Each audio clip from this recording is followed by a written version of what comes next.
जिममध्ये जाऊन पिळदार शरीर तयार करण्याच्या नादामध्ये तरुणाई आपल्या जीवाशी खेळत असल्याचं धक्कादायक असं वास्तव समोर आलंय। नागपूरमध्ये एका 23 वर्षीय तरुणावरती अतिव्यायाम केल्यामुळे अंथरुणाला खिळण्याची वेळ आली। सुदैवानं डॉक्टरांनी वेळीच उपचार केले आणि त्याचा जीव वाचलाय। पण या घटनेमुळे जिममध्ये जाणाऱ्यांना अलर्ट केलेलं आहे। बघूया।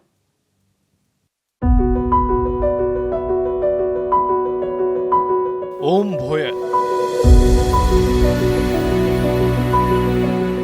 अवघ्या 23 वर्षांचा हा तरुण सध्या अंथरुणाला खिळलाय। कारण व्यायामाचा अतिरेक।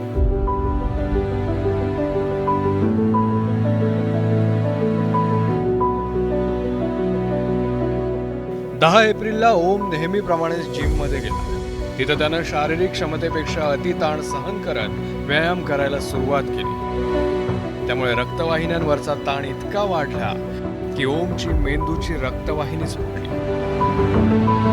त्यामुळे त्याला उलटी झाली आणि डोकं दुखायला लागलं। जिममध्ये त्यानं ही बाब दुर्लक्षित केली, मात्र काही तासांनी त्याचा त्रास आणखी वाढला। पण ओमची आई नर्स असल्यामुळं तिनं लक्षणं ओळखली आणि तातडीनं त्याला रुग्णालयात दाखल केलं। त्याचं सॅच्युरेशन पण अगदी 39-35 पर्यंत आलं होतं आणि तिथे त्यांना हे केलं। त्याच्यानंतर MRI केलं। MRIमध्ये त्याला त्याच्या मेंदूमध्ये त्या गुठळ्या निघाल्या।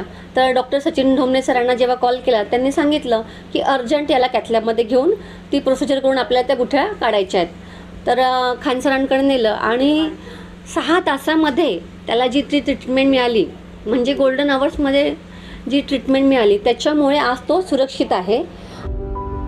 उपचारानंतर काही मिनिटातच ओमच्या मेंदूतील रक्तप्रवाह पुन्हा सुरळीत करण्यात यश आलं। ब्रेनची नस फाटली ॲक्च्युली। जसं त्यांनी झटका मारला असेल, ब्रेनची नस फाटली आणि तिथनं क्लॉट तयार झाला आणि ते ब्रेनच्या रक्तवाहिनीमध्ये जाऊन घुसला तो क्लॉट। मग आम्ही ऑपरेशन करून तो क्लॉट काढला, पूर्ववत ब्रेन फ्लो सुरू झाला, पेशंट इम्प्रूव्ह झाला। परंतु असे काही हेडेक आणि वॉमिटिंग सडन स्ट्रेस नंतर होत आहे, ते इग्नोर नका करू। अतिव्यायाम करणं हे नेहमीच धोकादायक आहे। प्रत्येक व्यक्तीच्या शरीराची क्षमता वेगळी असते, त्यामुळे व्यायामशाळेतही तज्ज्ञ ट्रेनरच्या मार्गदर्शनाखालीच व्यायाम करण्याचा सल्ला डॉक्टर देतात। तुषार कोहळे, ABP माझा, नागपूर। ABP माझा, उघडा डोळे बघा नीट।